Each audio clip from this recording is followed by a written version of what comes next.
नमस्कार साथियों, मैं हूं आदित्य और आप देख रहे हैं थीम पॉलिटिक्स। साथियों, आजकल आप एक शब्द सुन रहे होंगे सोशल मीडिया पर, न्यूज़ डिबेट में, और आजकल इसका प्रचलन जमीनी स्तर पर भी बहुत ज़्यादा बढ़ गया है। वो शब्द है राष्ट्रवाद।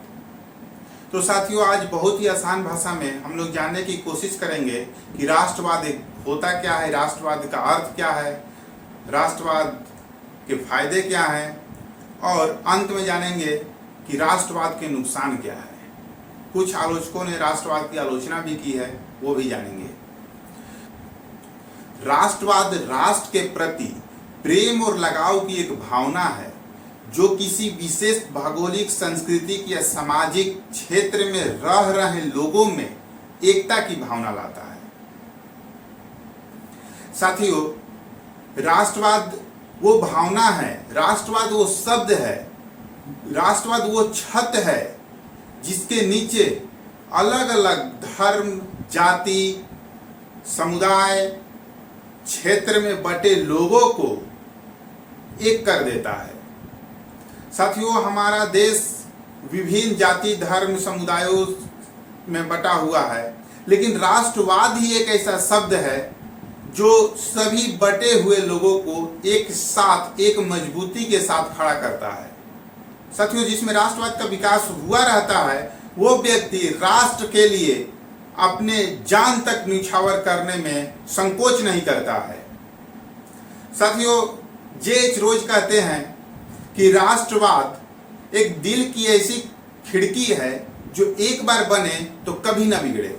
अर्थात जिस व्यक्ति में राष्ट्रवाद की एक बार विकास हो जाती है वो मरते दम तक उसे नहीं मिटाया जा सकता है। गांधी जी कहते हैं कि हम सभी मिलजुल कर रहे हैं, यही राष्ट्रवाद है। इस व्यापक प्रेम को ही उन्होंने राष्ट्रवाद कहा है।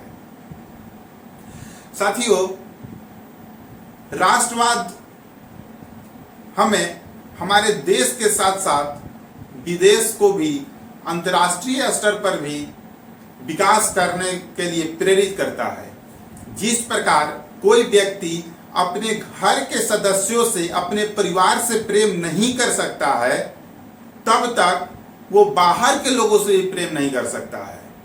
ठीक इसी प्रकार जब तक कोई व्यक्ति अपने राष्ट्र से प्रेम नहीं करता तब तक वो किसी और राष्ट्र से भी प्रेम नहीं कर सकता है।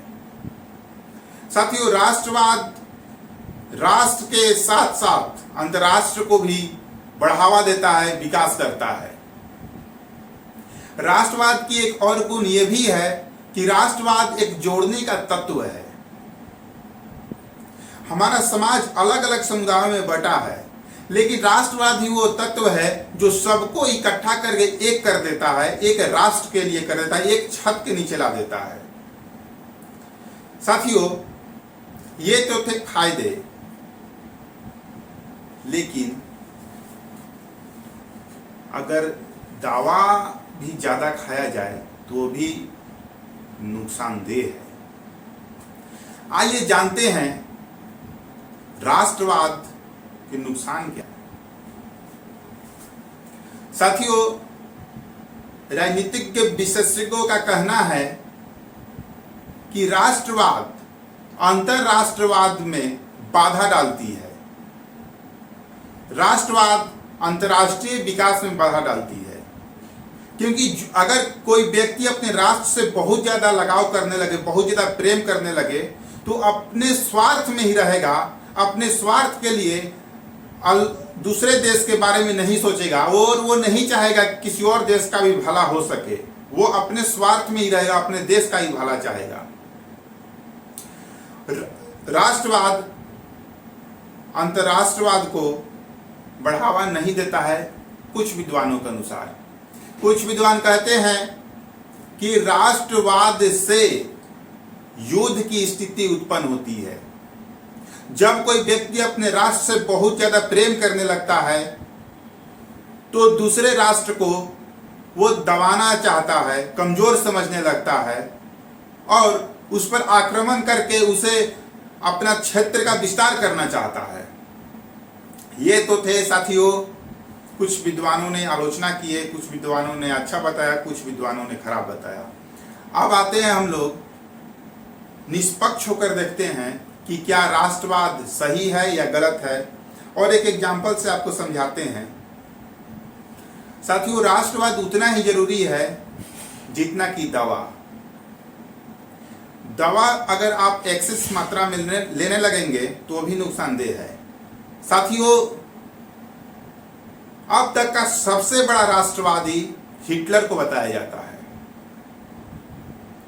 हिटलर अपने लोगों से कहता था कि हमारी संस्कृति बहुत पुरानी है, हमने इसका खोज किया, हमारा इसके साथ पुराना नाता है।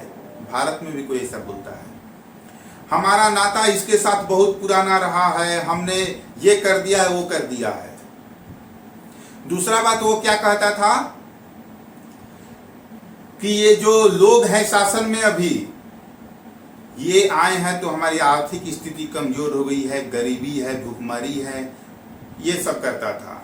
भारत में भी कोई ऐसा करता था। साथियों, तीसरा उसका फंडा था कि वो बोलता था कि यहूदियों को मार भगाओ, ये यहूदी हमें मार देंगे, अगर हमने यहूदियों को नहीं भगाया तो यहूदी हमें मार देंगे।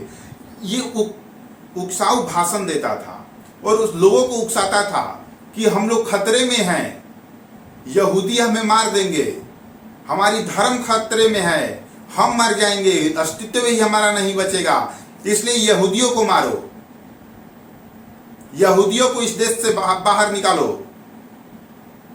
ये हिटलर का फंडा था, लॉजिक था। आगे वो क्या कहता था कि आपको यहूदियों से बचाएंगे हम। और उसके सर्कल में जितने लोग थे, जितने उसके संबंधी थे, जितने लोग उसके सेना में थे, वो समाज में यही मैसेज फैलाते थे, हमको यहूदियों से सिर्फ एक ही बचा सकता है, वो है हिटलर। तो चलो हम सब हिटलर का साथ दें ताकि यहूदियों से हमें बचाएगा यही, दूसरा कोई नहीं बचाएगा। अगर इसका साथ आज नहीं दिए तो यहूदी हमें मार भगाएंगे, यहां से हमें मार मिटाएंगे, इस जमीन से नामो निशान मिटा देंगे। इस यहूदी को मारकर भगाओ यहां से। आज भी आप देखिए ऐसा हो रहा है या नहीं। आपकी क्या विचार है? आप अपनी टिप्पणी देने के लिए स्वतंत्र हैं, आप अपना विचार रखिए। जो था सच्चाई वो आपको बताएं। राष्ट्र खतरे में है या कुर्सी खतरे में है, ये डिसाइड करने का अधिकार आपको है। आप चुनेंगे कि राष्ट्र धर्म खतरा में है या कुर्सी खतरा में है। नमस्कार।